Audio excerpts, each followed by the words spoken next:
Hello, everyone. Welcome to today's recording. Today, we'll be sharing the video of Rav Asher Weiss's talk on the role of a Jewish physician in end-of-life care. During the live event of this talk, Rabbi Sprung shared a few words and kind sentiments and thank yous. Unfortunately, though, due to technical difficulties, we were unable to share that video and audio. So I just wanted to introduce this video real brief. First off, massive thank you to Rabbi Sprung and the Beis Medresh for Medical Halacha for putting together all the content that this share was sort of based on for the pamphlets, the ongoing series, which inspired us to push forward with this share. Thank you to Rabbi Sprung for arranging for Rav Asher Weiss to come be able to talk with us. Massive thank you to New York Medical College and Touro University for being able to provide the CME accreditation and working hard that we can get that accreditation in time for this event. And as Jewish Physicians Network, I want to say that we are so happy to be able to provide the platform to have such an important discussion. And I specifically want to thank Menachem Jacobs and Yoni Kadish for their tremendous work on pushing this through, both on helping us revise the content and filling out the massive amounts of paperwork to get this pushed through and for CME accreditation. And so with all the projects they do, they work so hard, and I just want to take an opportunity to thank them as well. And without further ado, Rabbi Fold. Rabbi. Haven't had a chance to say hello in a while. Embarrassing to me. Good afternoon to everyone. I'm pleased to join with Touro University, especially President Alan Kadish, who presides over the largest school of healthcare providers in the United States. But on a personal level, he's a man who walks through Teaneck, a community I frequent. I have 4 children and their families who live there. Rabbi Kadish walks through the streets with a smile, a shalom aleichem, and a good Shabbos to everyone he passes. A man who knows no conceit, quite the contrary. He soars with eagles, yet hasn't lost touch with the common folk. So to you, President Kadish, it's my pleasure to join in an effort with you. In the way of introduction, I've said before that we as Yidden speak of Chesed Avraham. The Chesed that Avraham Avinu is legendary for. What's the source in our Torah? And it's, of course, the story of Avraham Avinu sitting Pesach HaOel Kechom Hayom. It's hot, Hotzi Chama Min Artika, very hot. He's the third day for Mila, and I'm sure all you physicians know the third day is Mitzayah. Why? Probably had some kind of infection in the pre-listed days. Nevertheless, Alaboko Ratz Avram, Lushi Vasi Ugos. He's Mitzaref the whole Mishpachet Achnas Zochim. Chesed Avram. But if we think honestly, not viscerally, when 2 remaining Malachim go down to Sodom, that awful place where the Torah Kedosha says, Er Donov Er HaKitzah Kosahi, Kadosh Baruch Hu wants to take a peek about that awful, awful screaming that reaches Kisei HaKoved. And what is that about? So Beishas Rabbah tells us, Rashi brings it, it's little Riva who brought a sandwich to tourists for which she was tortured to death on her father's roof. So when Lot meets those 2 Malachim and invites them into his home, who's most in nefesh for Chesed? Is it Avram or is it Lot? It would seem like Lot, wouldn't it? But to the story a little further, Vayasobu Abayis, they surround his house. They're angry. He has guests, tourists, strangers, foreigners. And they say, Hotziosam v'neidosam, we're going to rape them homosexually. And Lot's response is,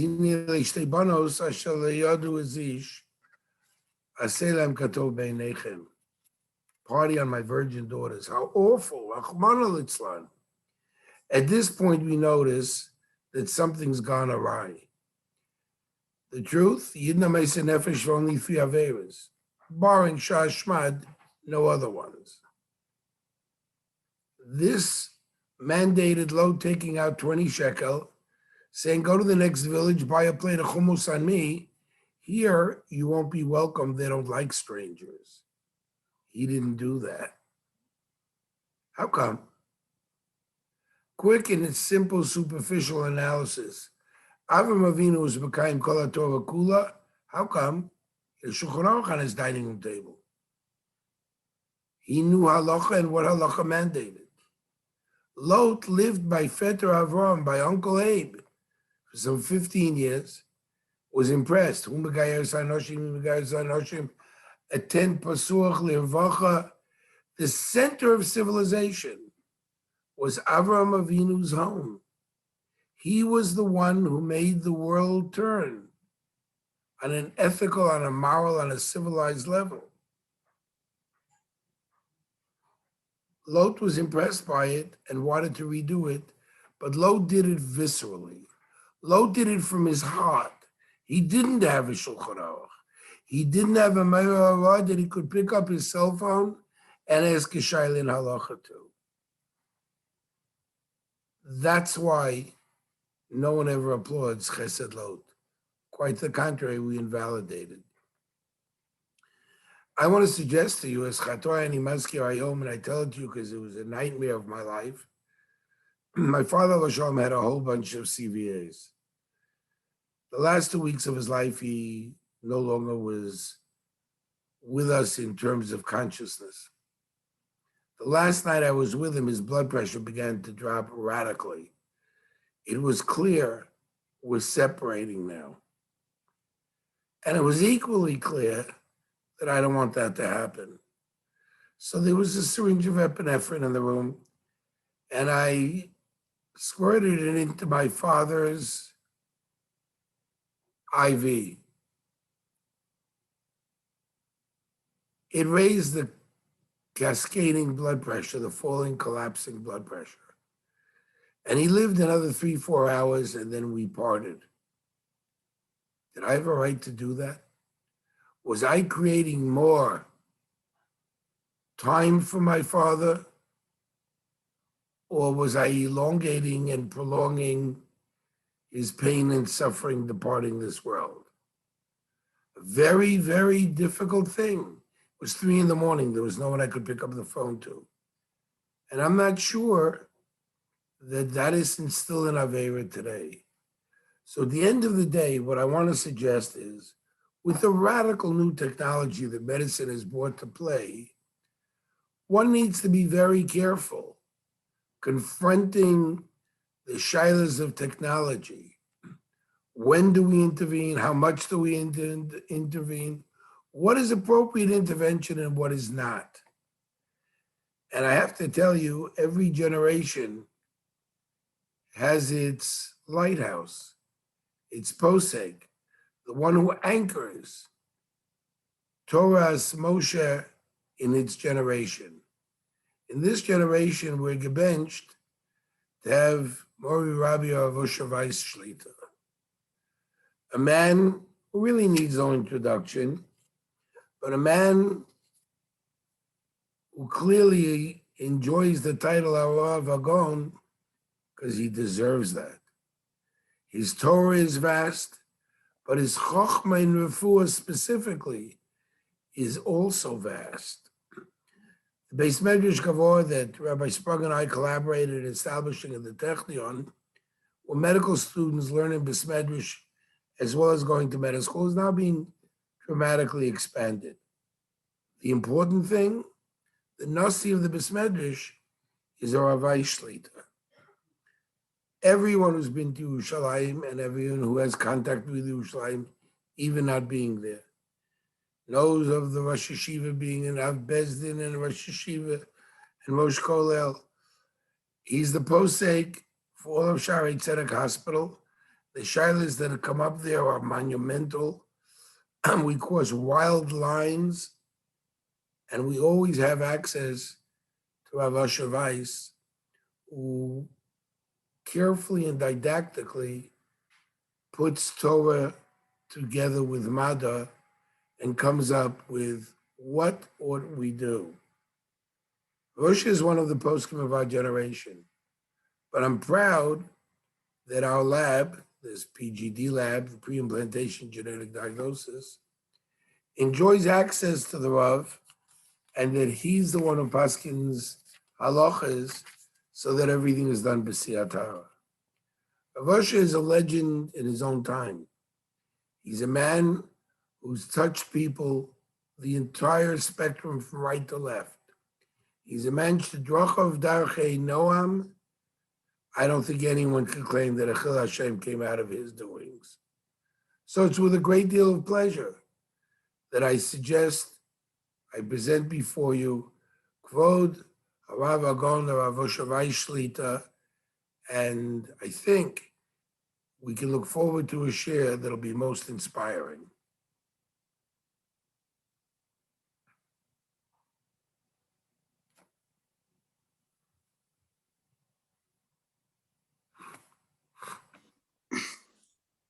Thank you, my dear friend, Rabbi Fuld, for your generous introduction. Generous, maybe somewhat exaggerated, but I know it comes from your heart. So it's a privilege for me, first of all, to be with all of you. It's always a simcha for me to share a podium and just to see my friend, Rabbi Fuld. We have so much in common. We do so much together. And I wish you many, many more wonderful years of good health. Keep up your holy work. It's a privilege for me to share any project with my dear and recent friends, not many years, Rabbi Krupke, Dr. Kalish, and my precious Talmud, Rabbi Sprung, heading the Beis Medresh together with Rabbi Fuld. So the issues we came to discuss today are Devorim ha'omdim birumo shel olam. My audience today are medical doctors and medical students. Recently, a person approached me in the street. Is it true that I paskin that if you're not learning Torah all day, you should be a doctor? I laughed and I said, no, that's not a psak. As a psak, it would be a ridiculous psak. But I do agree to say, if you're not teaching Torah, the second best job you could ever have is being a doctor. Because Rabbonim and doctors serve. Life is a mission. We're here to serve. So Rabbonim tend to the nefesh, to the neshama, to the spirit. Doctors are here to preserve life. And we share a mission, serving Klal Yisrael. So it's a covenant and a privilege to address such a big crowd of doctors, present and future. So we're dealing with the greatest mitzvah in the Torah, which is pikuach nefesh. And as Rabbi Fuld said in his introduction, what chesed means, what atzolos nefashos means, one would assume that pikuach nefesh reigns supreme, and in all circumstances, we need to prolong and preserve life. As a general statement, that is true. But in the details, not always. And sometimes a patient, or even the family of a patient, do have the privilege to choose. So in modern ethics, patient autonomy is huge. And the patient has the right to decide to be or not to be, to live or to die. That is unacceptable by halacha. Chazal say, Bal kochacha atu chai. We cannot choose to live or to die. Our life doesn't belong to us to forego or forfeit. No, Kodesh Baruch Hu gave life. He is the only one to take life. It is only a Kodesh Baruch Hu that gives life that has the right to take life. And in Halachik perspective, suicide equals murder. There's no difference between taking your own life and taking the life of another. However, and despite what I just said, there are circumstances in which a person does have the right to choose.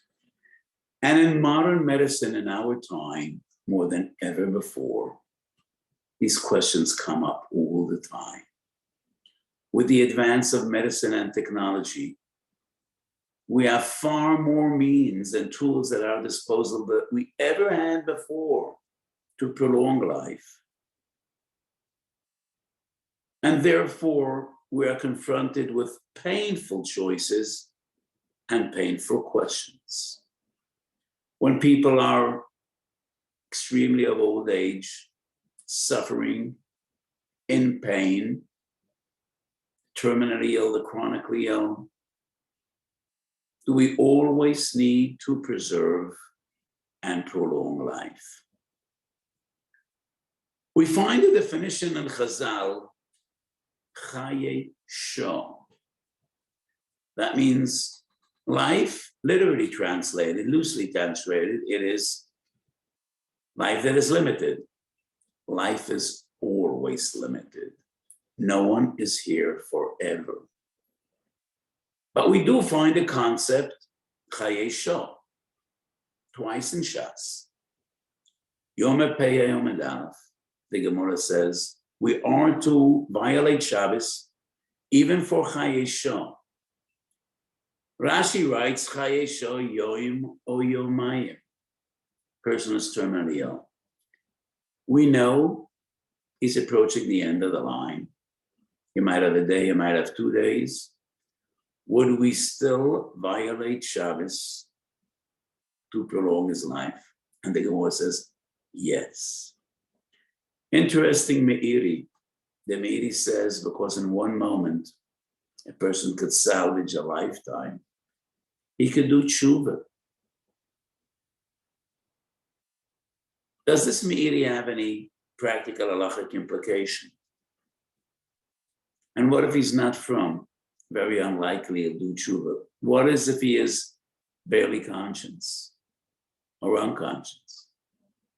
He doesn't have the mind to do tshuva. No. The Meiri doesn't really have practical halachic implications. I think the Meiri just means to stress the sanctity and importance of a moment. A moment of life is a world. And it is not us to differentiate between one life and another. So on one hand, the Gemara clearly says, Mechalel and Shabbos b'shvel Chaye Shah. But there's another sugya in Avodah Zarah Daf Chav Zayin Amud Beis, which is a bit complicated, and I'll try to share it with you as best as I can. So in Avodah Zarah Chav Zayin, the Gemara says, you cannot go to a non-Jewish doctor because they might murder you and take your life. To us, growing up in a Western world, it seems to be very strange. But knowing the world of yore, I don't think it was strange at all. And 1,000 years ago in Europe and in other places in the world, when anti-Semitism was so rampant and so horrific, yes, in the days of Chazal, it was very common that if a Jew turned to a non-Jewish doctor, he might be putting his life in immediate and imminent jeopardy. So Chazal say you cannot be treated by a non-Jewish doctor without Jewish supervision. However, if a person's life is in immediate danger and all he has is Chaye Shah, he is permitted to take a chance and be treated by a non-Jewish doctor without supervision. And the Gemara asks why. And the Gemara's response is, L'chayesho loy chayshina. If he's not going to be treated, he's going to die.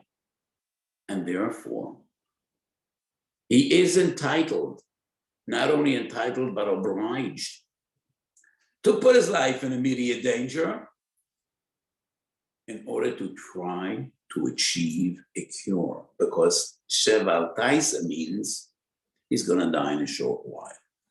So the Gemara says, L'chayesho lo chayshina. How does that fit in with the Gemara or Machal Shabbos, even for a day or two? Tosfos deals with this question in Masechet Avodah Zarah, and Tosfos says yes. Chayesho is important enough to override Shabbos, but when we need to weigh the balance, achieving a cure to have a normal lifespan against putting Chayesho in jeopardy, Chaye Olam would override Chayesho. I think Chaye Olam is a ridiculous definition. Besides a Kodesh Baruch Hu, no one lives forever. But we mean a normal life expectancy, depending on your age, depending on many other factors. But what is clear from Tosfos is, when we try to achieve a cure to an illness that puts our life in jeopardy, we are entitled to jeopardize Chayesho. And this Tosfos is the basis of a radical psak going back more than 300 years. Shalas Teshuvas Shvus Yaakov, Chela Gimel Siman Ayin A. And it's amazing. I don't even understand. I can't even imagine what the practical question was, because surgery was not really very developed in those days, going back almost 350 years. But this Shvus Yaakov deals with the question of a chayla whose life was in jeopardy. And the doctor said, all he has is days or weeks. But they did suggest a new treatment. You might achieve a cure, but it might bring about his immediate demise. What is he supposed to do according to Allah? He can live another few weeks by doing nothing. But according to the doctors, he doesn't have more than another few weeks. Should he choose treatment that might bring about his immediate demise, but he might achieve a cure? The Shvus Yaakov paskins with trepidation. And he says, you need to ask 3 doctors, and you need to ask a Beis Din. But at the end of the day, his psak is, it is the choice of the patient. And he has the right to choose kum v'aseh or shev ba'al das. Yes, he has autonomy. He could say, I want to be passive and let a Kodesh Baruch Hu decide to take my neshama whenever my time comes. But he also has the right to choose treatment, knowing that he might die immediately. That was a novel psak going back more than 300 years, agreed upon by many gedolim of later generations. Binyan Sion, Rabbi Yankov Ettlinger, was the greatest posek in Germany, going back 150 years. Chelak Aleph Kuf Yud Aleph, Avnei Tzedek in Transylvania, in Romania, Hungary. The Sigeta Rav was the founder of a Hasidic dynasty, the grandfather of both the Satmar Rebbe and the Kloisemer Rebbe. Avnei Tzedek Choshe Mishpat Kuf Yud Tes, Gilead Marsho Yordei Kuv Nun Vav, Reb Shlomo Eger, the great son of Rabbi Kiva Eger. And in later generations, Reb Chaim Oizer, pre-Holocaust Gadol of Lithuania, Achiezi Yordei Tesbov, all agreeing to the Shvus Yaakov. Yes, sometimes the patient has autonomy and he has the right to choose. Does he want to put his life in jeopardy and immediacy trying to achieve a cure? or just leave it up to a Kodesh Baruch Hu? If all I have is Chai Shah, let it be. And then the question would come up, how do we define Chai Shah? As I said before, no one lives forever. Rashi writes, Yom o Yomayim. Does Rashi mean only Yom o Yomayim? The Achiezer, Reb Chaim Isaac Grodzinsky, was one of the greatest posek and leaders, an amazing Torah personality in pre-Holocaust times. The Achiezer writes, not necessarily Yom o Yomayim, up to 6 months. Why 6 months? That seems to be a guess. Reb Shloime Kruger, Yoredei Kufner Rav writes, maybe 12 months. Why 12? In Hilchas Treifus, Chazal teach us a treifa lives up to 12 months. So 12 months is somewhat of a substantial limit. Reb Moshe, probably the greatest posek of our times, has 3 substantial tshuvas, Ayin Gimel, Ayin Daled, Ayin Hey, agrees with Reb Shloime Kruger, maybe 12 months. The Achiezer writes 6 months. Interesting. In the state of Israel, we have a law passed by the Knesset. Chok HaNotel Amut. The one that initiated and formulated and wrote this law is my dear friend, Professor Steinberg, who probably many of you know. And according to the law, yes, Chotei HaNotel Amut has certain privileges and choices for 6 months, and that is based on modern medical statistics and research. Doctors have a fairly accurate ability to predict life expectancy up to 6 months. But whenever they try to go beyond that, the numbers drop dramatically. So it is as if a spark of Ruach HaKodesh in the writings of the Achiezer.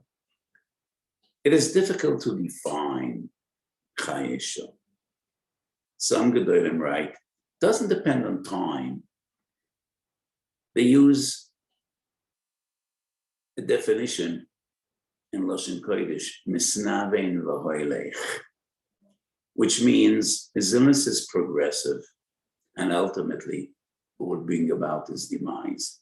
I cannot agree with that definition, because today we are familiar with many progressive diseases. They are progressive, no way back, they're relentless, but sometimes a person could live for many years. So I do not think misnaven v'hoilech would be the proper definition. Very difficult to define, but I think 6 months would be a fair assumption. And this brings us to another Halachik debate. So based on the opinion of the Shus Yaakov, which is almost unanimously agreed upon, and I quoted many Gedolim following in his footsteps, does it depend on the statistics? What are the chances to achieve a cure? Mishnas Chachamim says, only if statistically it's more than 50% that he would achieve a cure. The Achiezer once again disagrees, and he says, even if it is less than 50%, the patient has the right to dream, to hope, to try to achieve a cure, even though he's putting his life in immediate jeopardy. In my tshuvas, Shalos HaTshuvas Minchasosha Chelek Aleph Kuf Yudalet Kuf Tezvav, I side with the Achiezer. So this is one area in which we do, halacha does agree to patient autonomy. Is a patient entitled to forego treatment that is stressful, that is painful? Just a week ago, I had a phone call which made me cry. 15-year-old girl calls me. Her friend was standing right next to her. with a terrible case of cancer. And she's in chemotherapy and she is in so much pain. And she asked me, could I stop treatment? I no longer have koyach to bear this. The doctors say, without chemotherapy, she probably will die within 3 weeks or 4 weeks. Chemotherapy won't give her a cure, but she might have some months. I asked that girl, what do your parents feel? And she said, my parents said I should ask that of. And whatever that of says, I shall do. I cried and I told that girl, if you don't have the koyach to take it, you don't need to continue chemotherapy. And you have the right to say, Rabbeinu Shalom, I'm yours, my neshama is yours. And if you want to take me home, it's up to you.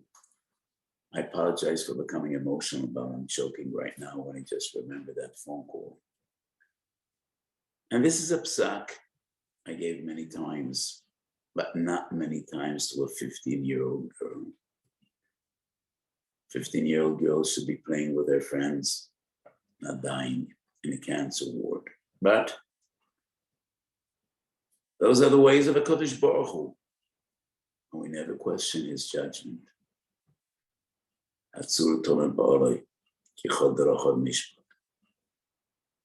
So is a patient entitled to forego treatment, or is he always mechuyev to try to prolong his own life?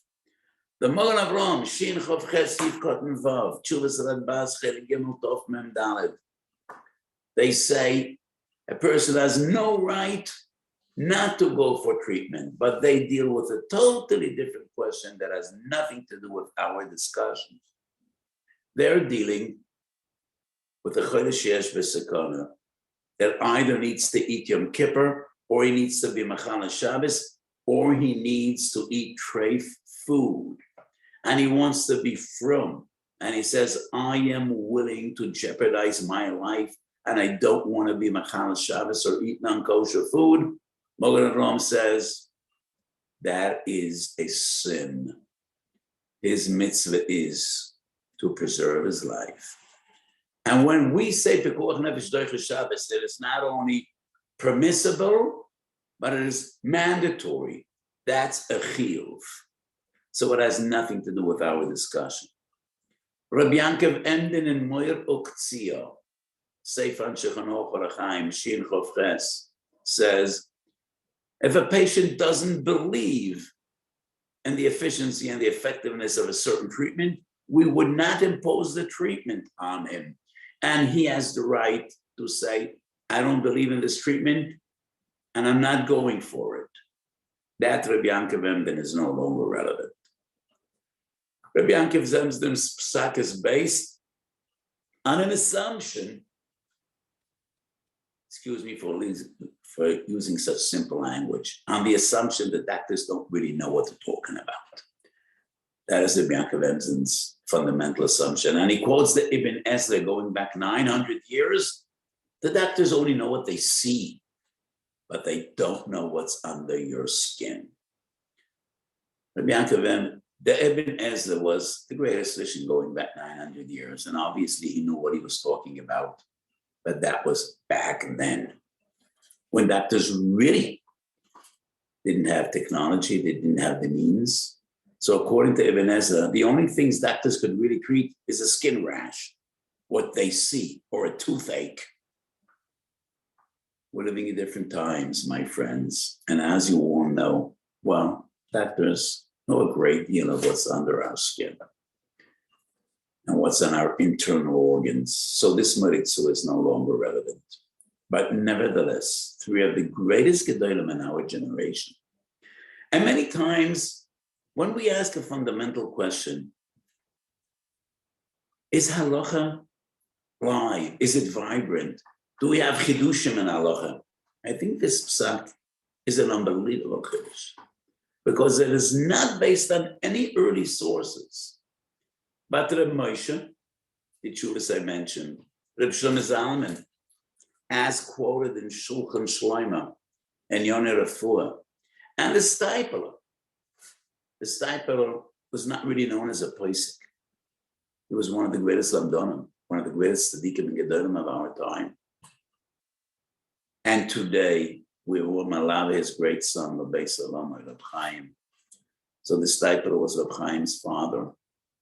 And the stipler writes in a letter in Karyana di Igar Tekuf Tzadik, this saying: a terminally ill patient that is in pain has the right to forego treatment. Many times people ask me, should I sign a DNR? And I say no. That is a very bad idea. I think it is preferable to appoint a proxy, a Rav that you trust. And if worse comes to worse and you could no longer decide what type of treatment you want, pass that decision over to a trusted Rav and a qualified Rav. You should discuss with them your feelings, but leave it up to him, because signing a blank DNR, there are many situations in which one's life could be saved and they will not do the effort to save his life. Many times a person could salvage his life and achieve quality of life as well. But signing a DNR won't give him that opportunity. So it is preferable to appoint a proxy. And if decisions need to be made, have your family, together with a Talmid Chacham who is qualified, make those decisions. So as I said, a patient sometimes has the authority to say, I can no longer bear this treatment, and I leave it up to HaKadosh Baruch Hu. Does his family have that same authority? Just a few weeks ago, I participated in a Chemet conference in New York. We had an unbelievable weekend with 500 attendees, medical professionals, and I gave 4 shiurim, and one of the shiurim I gave was about the authority of close family members to decide when the patient could no longer decide for himself, or he doesn't feel he has the capacity to decide for himself. And I made it clear, yes. Closest of kin, closest family members have the authority. So in my tshuvas, I discussed it at great length. Is this authority based on the concept of zichron miyodam shalei b'fonam apetrapis? And I wrote, it is based on nature. It is based on nature. Kids care for their parents. Parents care for their kids. There is no one else to make these decisions. So that Moshe Reb Shlomo Zalman write, when you have an elderly parent, he is ill, he can no longer decide for yourself. It is up to you. But you need to bear in mind what is toivus hachayla, and detach yourself from your own interests and your own stress and your own difficulties. Your decision must be based on what is best for him. Reb Moshe says, you need to try to imagine what he would want. But that is irrelevant when parents need to decide for a child. You cannot try to guess what a child would want. A child is not supposed to want, and he is not supposed to be aware of options. So what you need to bear in mind is what is best, either for your elderly parent or for your child. It's not about you. It's about the patient. So I want to tell you a crazy story, which I was exposed to. And this just takes my present discussion to the extreme. Non-Jewish family, their father was terminally ill, terribly ill. He was dying.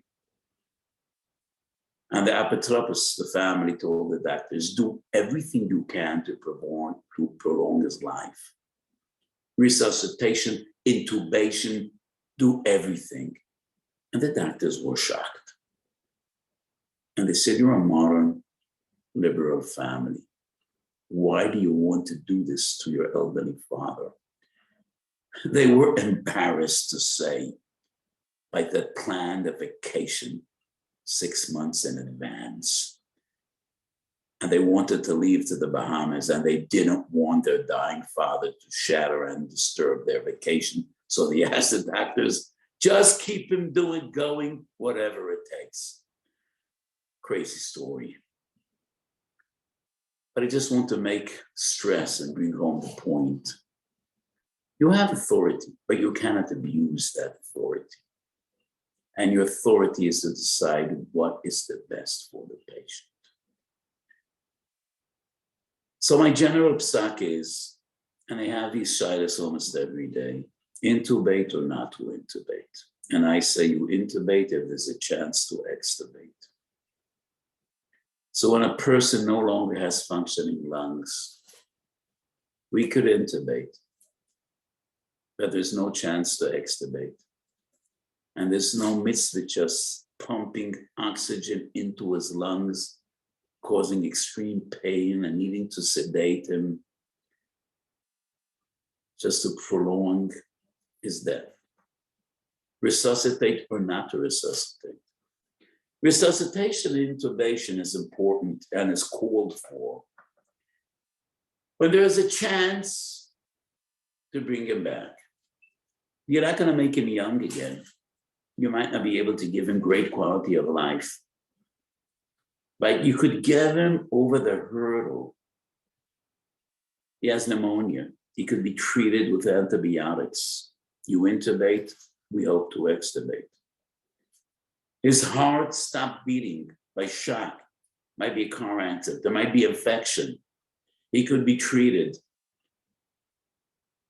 But if a person has lung cancer and he no longer could breathe on his own, or congestive heart failure, and his heart no longer has the energy, the strength to keep on pumping, and it would be just futile. Resuscitate, break all his ribs, causing extreme stress and pain and needing to sedate him, that is not a mitzvah.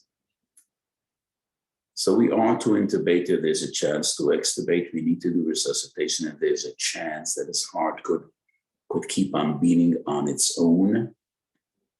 So not in every situation do we need to intervene. In Shin Lametes and Yoredeh, there are two fundamental halachas.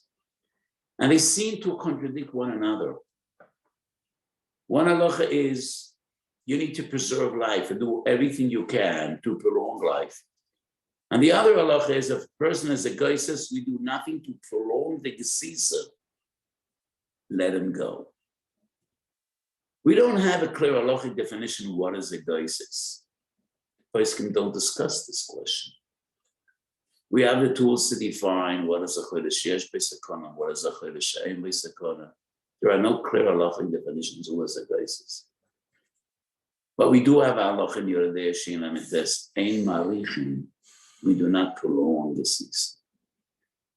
So this is a very, very delicate balance.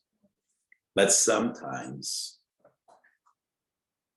when it is obvious that a person is approaching the end of his life, and my friends, I've been there more than once.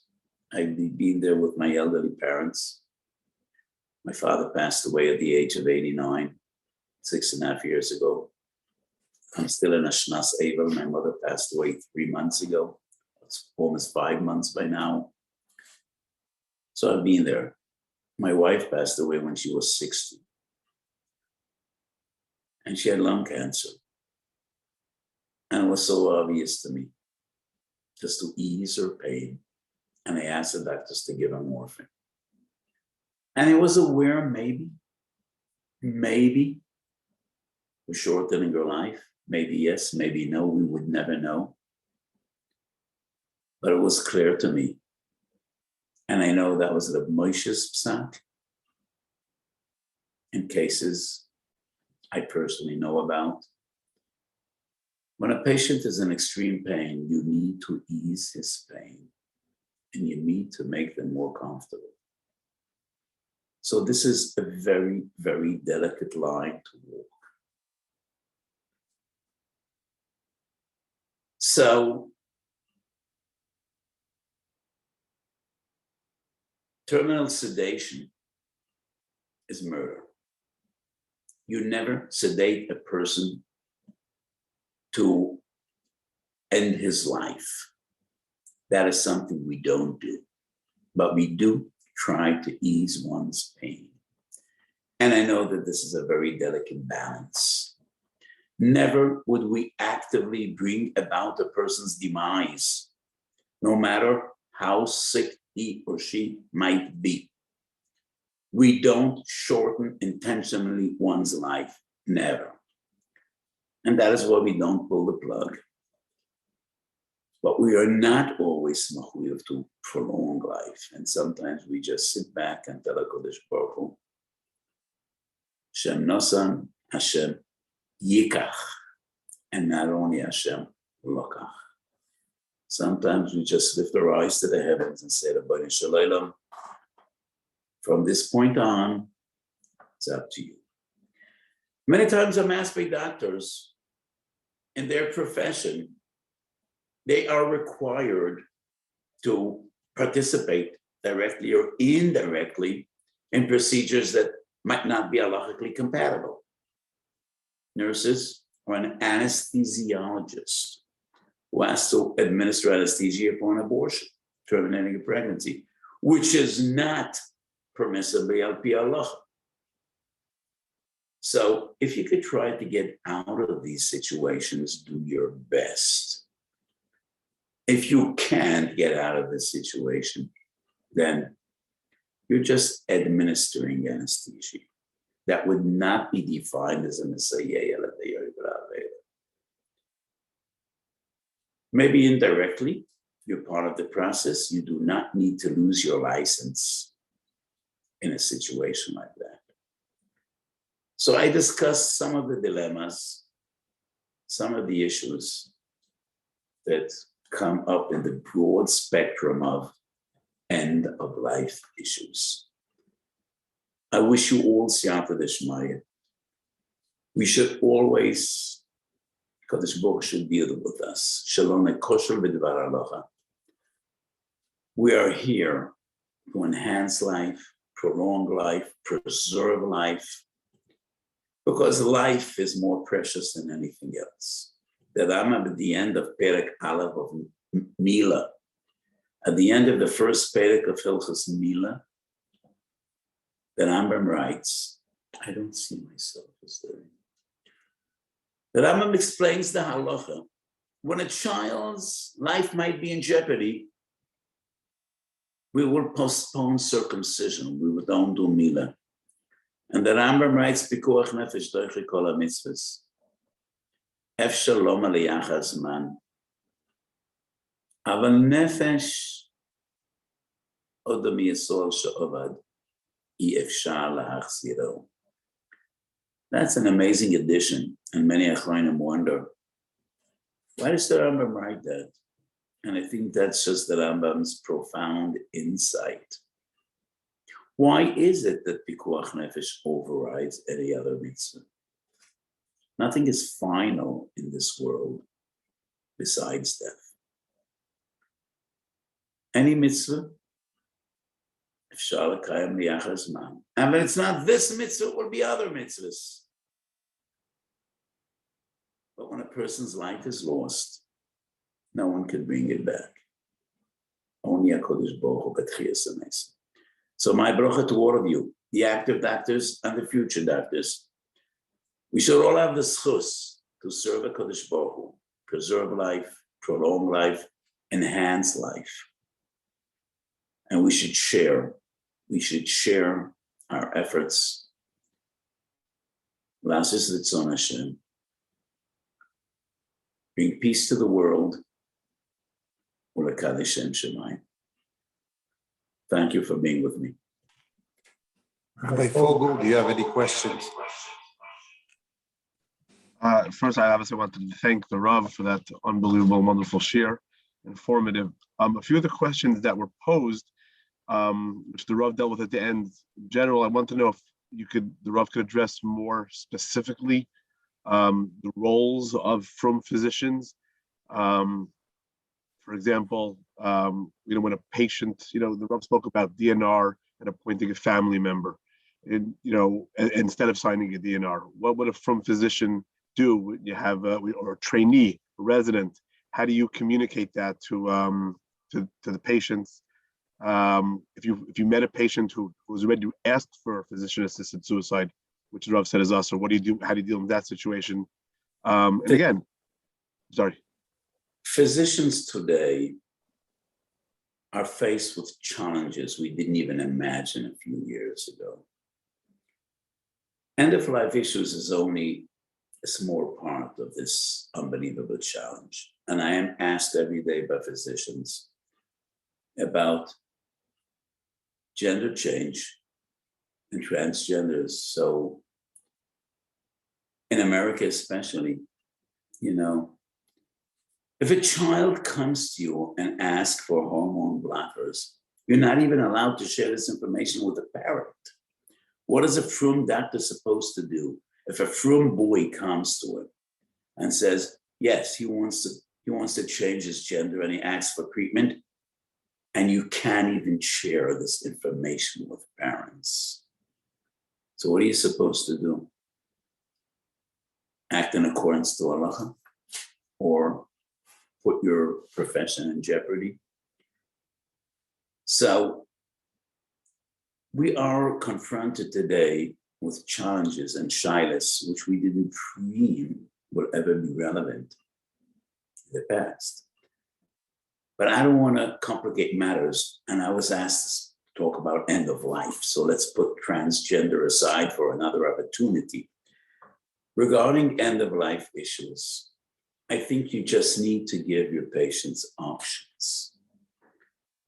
Obviously, if he's a Frum patient, you need to try to instruct him to the best of your knowledge what is right, and try to give him advice which is based on Halacha. If you're dealing with a non-Jewish patient or a non-Frum patient, and you're really afraid you might put your license in jeopardy, because that person might turn to the board and say, the doctor tried to convince me, and to coerce me. And in that case, you just give them the options. Try not to be directly involved. If you could refer them to someone else, do so. If it's a Frum family, I think you do need to try to fulfill your halachic duties and try to convey to them they should speak to their Rav, or share with them your understanding and your knowledge.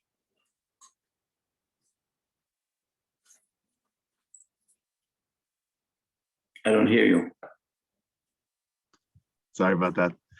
I know the Rav touched on the concept of geisis. Is there a difference in geisis for Yehudi and Eino Yehudi in this regard? Someone wanted to know. I do not recall any source that differentiates between a Jew and a non-Jew regarding the dinam of geisis. I think it is obvious, geisis is either when a person no longer has breath and, breathing becomes very, very shallow. And usually that happens at the last stage of life, or multi-system failure. I don't know exactly how to define geisis, but I do not think there's a difference between Jew and non-Jew regarding the concept of geisis. Maybe the Rav could expand a little bit, physicians or residents, when they want to present all the options, or just to be clinically sound in what they're presenting, they have to say these are all the possibilities. How do you do that at the same time? You're not going to lose your license. You're not going to tell them what to do, but you're presenting. How do you deal with that? As a physician or as an attending or resident. As a physician, I think this is something. I shared with you some of my personal experiences. One of the problems we have today is doctors today feel that they need to be totally open with patients and tell them exactly what their situation is. And sometimes it shatters their spirits and takes away hope. And I spoke to oncologists a lot about this. And I say sometimes all a person is left with is hope. And you take away his hope, it leaves him with nothing. And he becomes totally depressed. And that will it might even shorten his life. So I think in consultation with a family, it is not always the right thing to do. So in Shulchan Aruch, on one hand, Shulchan Aruch says, we need to tell a patient that he's dying. Maybe he wants to convey a message to his children. Maybe he wants to tell them some things that are important for him to tell them, either write a tzavah or convey certain messages. However, the Shulchan Aruch says, but if there is a chashash that you're going to shatter his spirits, you don't even say vidui. You should not say vidui with him. So this is more up to the family, together with a physician. When do we share all this information with a patient or leave it up to the family? That is regarding one aspect, sharing with a patient this condition. Now, sharing with a patient or the family the options. Well, obviously, they know something about the options. They could treat or not treat. So I think you need to delicately encourage them to treat, but only in those situations in which that is the right decision. I mentioned the case of the 15-year-old girl. Sometimes it is not up to you at all as a physician. And sometimes it really is the patient's choice. But you need to give him the options. You need to explain to him clearly what could he expect with treatment, what would he expect without treatment. And if halachically, it is right to choose one course, you need to do your best to try to steer him down that path. I'm trying to make myself as clear as possible. That's great. I see Rabbi Fold has his hand raised. I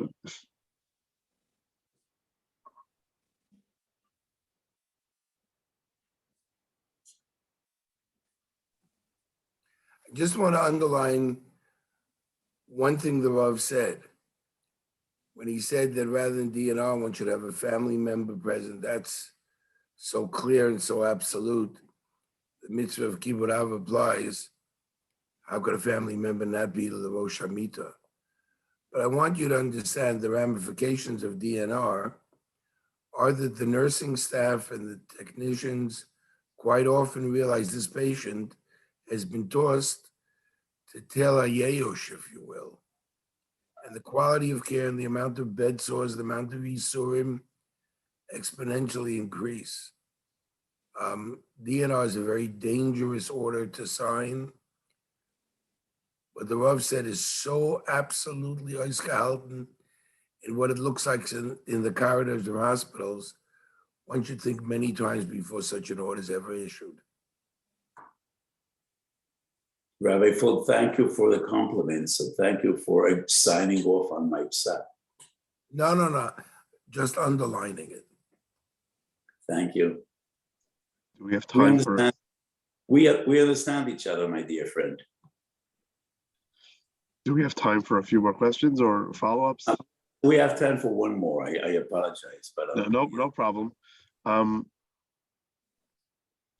guess this is is there? I get a little bit more technical, but someone wanted to know: is there a point where when you're dealing with feeding and hydrating a terminal patient who has stopped taking things by mouth, or a patient with advanced dementia or other debilitating illnesses?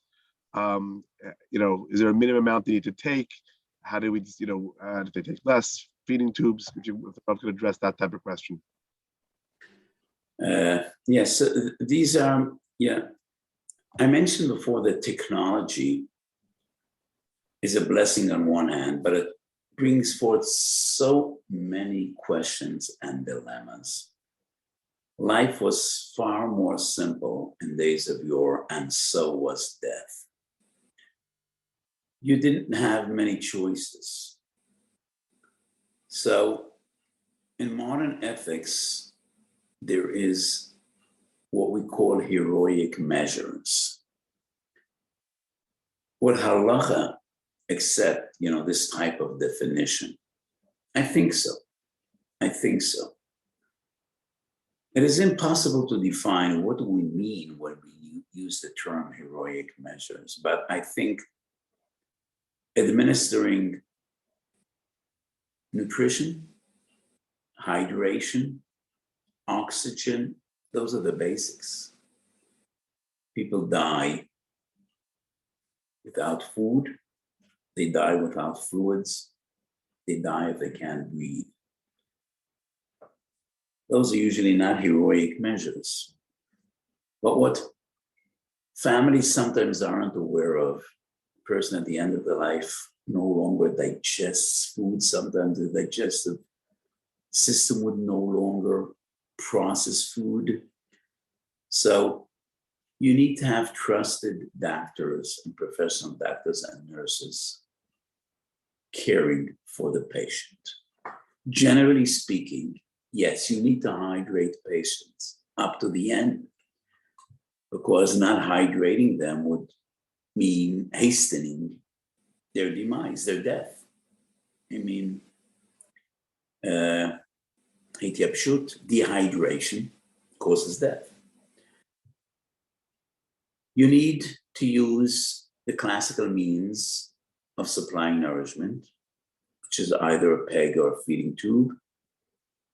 But sometimes in the very end of life, it no longer makes a difference. And the same with oxygen. Intubating is extreme stress for the lungs. People must understand what it means intubating a patient. It's pushing a tube down his lungs, blowing up a balloon to keep the air passage open, pumping air into his lungs. That is extreme pain. But just giving him oxygen is just easing his pain, and it's not going to go on forever. So I think you do need to give oxygen. You do need to give hydration. You do need to give, food in as much as is possible and is called for. These are the basic sustenance of life, which if you deprive a patient of them, it is hastening his demise, which is a total prohibition. Thank you very much. If I could just say, I know there are a lot of questions and we don't have time for the Rav, but in the I thank you all, and let me just say, I think these shiurim are extremely important. The cooperation of Rabbonim and doctors are so important to Jewish life. So thank you. I just want to finish. I cannot finish without a few words. Today, in Eretz Yisrael, we were malava, one of the giants of our generation, the Beis Medresh. It was a funeral like none before, and we hope none after. More than 500,000 people came together just for Kvoida Torah. Reb Chaim was a giant, a towering giant of Torah. And it's amazing why so many people felt attached to him, because he wasn't a speaker. He never spoke in public, never in his life. He wasn't a great Maggid Shir. He never gave shiur. He wasn't a great communicator. If anybody tells you he spent 10 minutes with Reb Chaim, he's probably a liar, or maybe he's hallucinating. He spent 15 seconds, a half a minute. He wasn't a communicator. At the end of his life, instead of saying Brocha v'Atzlacha, he had a genius abbreviation, Buha. You needed to figure out that means Brocha v'Atzlacha. So why did people love him? It's just amazing. I think because he was essentially all about Torah. That Reb Chaim, we knew years ago, was the greatest masmer of the generation, the greatest sage of the generation. And it was so pure and such an honor There's a member in my shul, grew up in Bnei Brak. He's about my age, and he remembers 50 years ago, the kids used to tease one another. Who's going to catch up, Chaim? They used to wait for him when he finished davening, company on the way home, and they used to ask him, you know, where's this written? Where's that written? They just opened the Gemara and just looked for a Mama Chazal. And they made believe that they don't remember a Gemara. And he patiently answered each and every one of them with an exact source, the exact daf. They never caught him with a Mama Chazal. He was the embodiment of a smother, of a Havas Torah, of a Nova. And it's a great loss. So he was 94 years old. And I mentioned before, nobody lives forever. So why do we mourn a 94-year-old person?